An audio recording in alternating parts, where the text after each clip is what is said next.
पिछले वीडियो में हमने पढ़ा था कि किस प्रकार से सुखिया बीमार हुई और उसके पिता से उसने यह कामना की कि वह देवी के चरणों का पुष्प लाकर दे।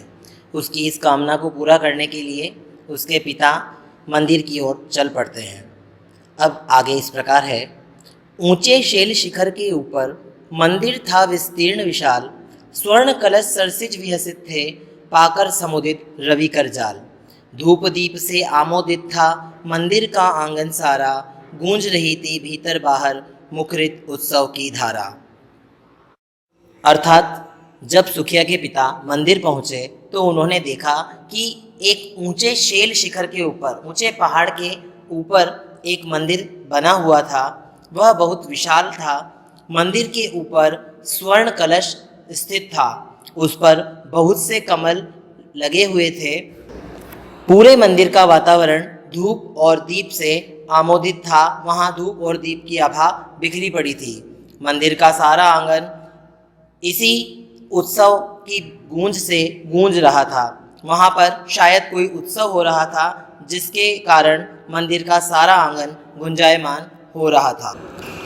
भक्त वृंद मधु मधुर कंठ से गाते थे सभक्ति मृदुमय, पतित तारिणी पाप हारिणी माता तेरी जय जय जय। पतित तारिणी तेरी जय जय मेरे मुख से भी निकला, बिना बड़े ही मैं आगे को जाने किस बल से दिखला। मंदिर के अंदर भक्तों का वृंद यानी कि भक्तों का झुंड अपने मधुर कंठ से सभक्ति कुछ गीत गा रहे थे। उनके मुख से निकल रहा था, हे पतित तारिणी, पतितों को तारने वाली, हे पाप को हरने वाली माता, तेरी जय हो, तेरी जय हो। पतित तारिणी तेरी जय हो। तभी सुखिया के पिता के मुख से भी देवी की जय जयकार निकल पड़ी। मंदिर में इतनी भीड़ थी कि वे बिना आगे बढ़ने की कोशिश किए ही धक्के के साथ आगे की ओर बढ़ चले। मेरे दीप फूल लेकर वे अम्बा को अर्पित करके दिया पुजारी ने प्रसाद, जब आगे को अंजलि भर के भूल गया उसका लेना झट, परम लाभ सा पाकर मैं सोचा बेटी को माँ के ये पुण्य पुष्प दूं जाकर मैं।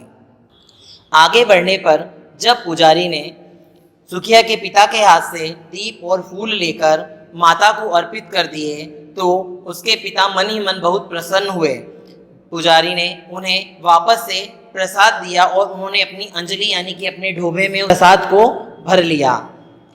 जब उन्होंने उस प्रसाद को अपनी अंजलि में लिया तो वो अपने सारे दुखों को भूल गया, क्योंकि उसे ये बहुत बड़ा लाभ प्राप्त हुआ था। पहली बार वह मंदिर गया और उसे मंदिर से पुजारी द्वारा प्रसाद प्राप्त हुआ।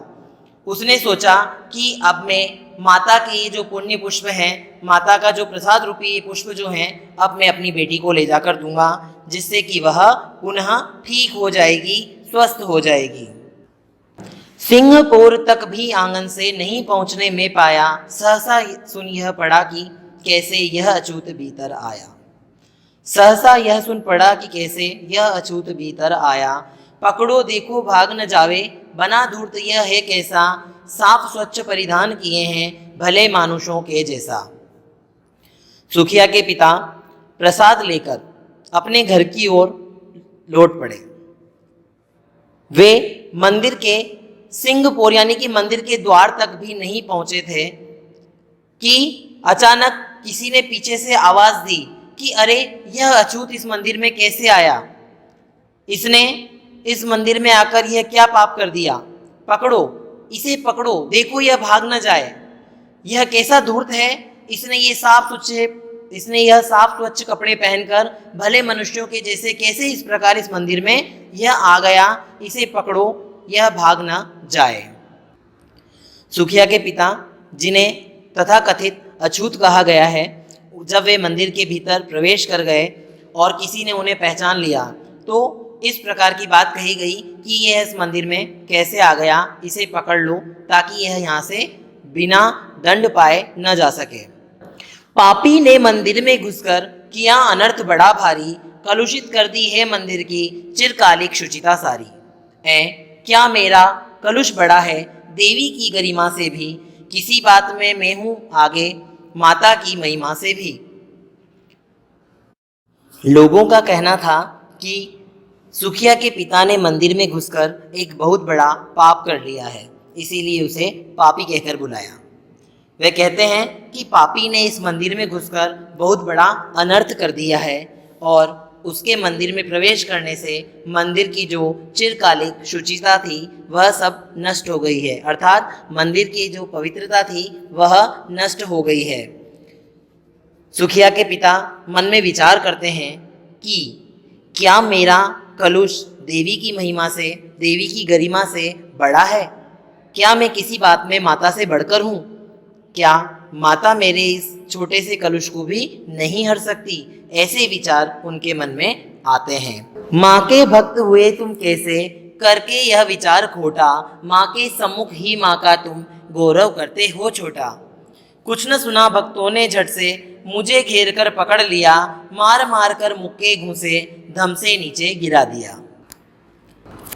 सुखिया के पिता कहते हैं कि आप सब लोगों के मन में यह खोटा विचार कैसे आया? आप तो अपने आप को माता का भक्त बताते हैं और आप माता के भक्त होकर इतना तुच्छ विचार अपने मन में रखते हैं कि मेरे मंदिर में प्रवेश करने से मंदिर की सारी पवित्रता नष्ट हो गई। तो यह किस तरह से हो सकता है? माँ जो सबके पापों को हरती है, सबके कलेशों को दूर करती है, सबके बुराइयों को दूर करती है, वह माता के मंदिर, उस माता के मंदिर में मेरे प्रवेश से वह माता पवित्र कैसे हो सकती है? तुम सब माता के गौरव को उसी के सामने छोटा कर रहे हो, माता की महिमा को तुम सब ऐसा कहकर नष्ट कर रहे हो। भक्तों ने उसकी एक न सुनी, कुछ न सुना भक्तों ने झट से मुझे घेर कर पकड़ लिया। भक्तों ने उसकी एक न सुनी और उसे घेर कर पकड़ लिया और उनको लाते घूसे मार मार कर नीचे गिरा दिया। मेरे हाथों से प्रसाद भी बिखर गया, हाँ सबका सब, हाय अभागी बेटी तुझ तक कैसे पहुंच सके अब। न्यायालय ले गए मुझे वे, 7 दिवस का दंड विधान, मुझको हुआ था मुझसे देवी का महान अपमान। सुखिया के पिता के साथ जब हाथापाई की गई, लोगों ने उन्हें मारा, उस समय उनके हाथ से देवी का प्रसाद छूटकर नीचे गिर गया और सारा का सारा प्रसाद बिखर गया। सुखिया के पिता ने मन में सोचा कि हाय बेटी तू कितनी अभागी है कि मैं तुझ तक यह प्रसाद भी नहीं पहुंचा सका, अब ये प्रसाद तुझे कैसे प्राप्त होगा। सुखिया के पिता को वे सब लोग पकड़कर न्यायालय ले गए, यानी कि अदालत ले जाया गया और उन्हें वहाँ पर 7 दिन का दंड विधान दिया गया, यानी कि उन्हें 7 दिन की सज़ा दी गई, क्योंकि उससे एक बड़ा महान अपमान हुआ था। देवी का उन्होंने अपमान कर दिया था उन लोगों के अनुसार। मैंने स्वीकृत किया दंड, वह शीश झुकाकर चुप ही रह, उस असीम अभियोग दोष का क्या उत्तर देता क्या कह। 7 रोज ही रहा जेल में, या कि वहाँ सदियाँ बीती, अविश्रांत वर्षा करके भी आंखें तनिक नहीं रीती। सुखिया के पिता ने उस दंड को सहर्ष स्वीकार कर लिया, शीश झुकाकर वह चुप रह गया, क्योंकि वह इस अभियोग यानी कि उस पर जो दोष लगाया गया था, इस दोष का क्या वह उत्तर देता, उनको क्या सफाई देता, यह सोचकर वे चुप रह गए और उन्हें 7 दिन की कारावास की सज़ा सुना दी गई। वे 7 दिन सदियों की तरह बीते। 7 दिन तक सुखिया के पिता अपनी बेटी की चिंता में रोते रहे। उनकी आंखें लगातार रोते रोते भी नहीं थकी, उनकी आंखों से अविश्रांत वर्षा होने लगी, यानी कि बिना रुके उनकी आंखों से आंसू बरसने लगे। उनकी आंखों के आंसू समाप्त नहीं हुए। दंड भोग कर जब मैं छूटा, पैर न उठते थे घर को, पीछे ढेल रहा था कोई, भय जर्जर तनु पंजर को। पहले किसी लेने मुझको नहीं दौड़कर आई वह, उलझी हुई खेल में ही हाँ अब की दीन दिखाई वह। सुखिया के पिता जब अपनी सजा को पूर्ण करके घर की ओर चले तो पिता का जो हृदय था वह पता नहीं किस अनजान डर से भयभीत हो रहा था। वे आगे की ओर बढ़ते पर एक अदृश्य भय उनके पैरों को पीछे की ओर ढकेल रहा था और उनका जो शरीर है वह कांप रहा था। जब वे घर पहुंचे तो उन्होंने देखा कि उनकी बेटी उनको दौड़कर उनसे मिलने नहीं आई। जब वे घर पहुंचे तो उन्होंने देखा कि सुखिया हर बार की तरह दौड़कर उनसे मिलने नहीं आई और न ही उन्होंने सुखिया को वहां आंगन में खेलता हुआ पाया। उसे देखने मरघट को ही गया दौड़ता हुआ वहां, मेरे परिचित बंधु प्रथम ही फूंक चुके थे उसे जहां। बुझी पड़ी थी चिता वहां पर, छाती धधक उठी मेरी, हाय फूल सी कोमल बच्ची, हुई राख की थी ढेरी। जब सुखिया के पिता ने वहां अपनी पुत्री को नहीं देखा, तब उन्हें पता चला कि सुखिया की मृत्यु हो चुकी है। वे दौड़ते हुए मरघट की ओर चले गए। मरघट अर्थात श्मशान। वे दौड़ते हुए शमशान की ओर गए, परंतु जब वे वहां पहुंचे तो उन्होंने देखा कि उनके परिचित, उनके बंधु, उनके रिश्तेदार सुखिया को पहले ही जला चुके थे। बुझी पड़ी थी चिता वहां पर, छाती धधक उठी मेरी। सुखिया की चिता तो बुझ गई थी, लेकिन उसके पिता के हृदय में एक अग्नि जल उठी। उसके पिता का दुखी हृदय जल उठा।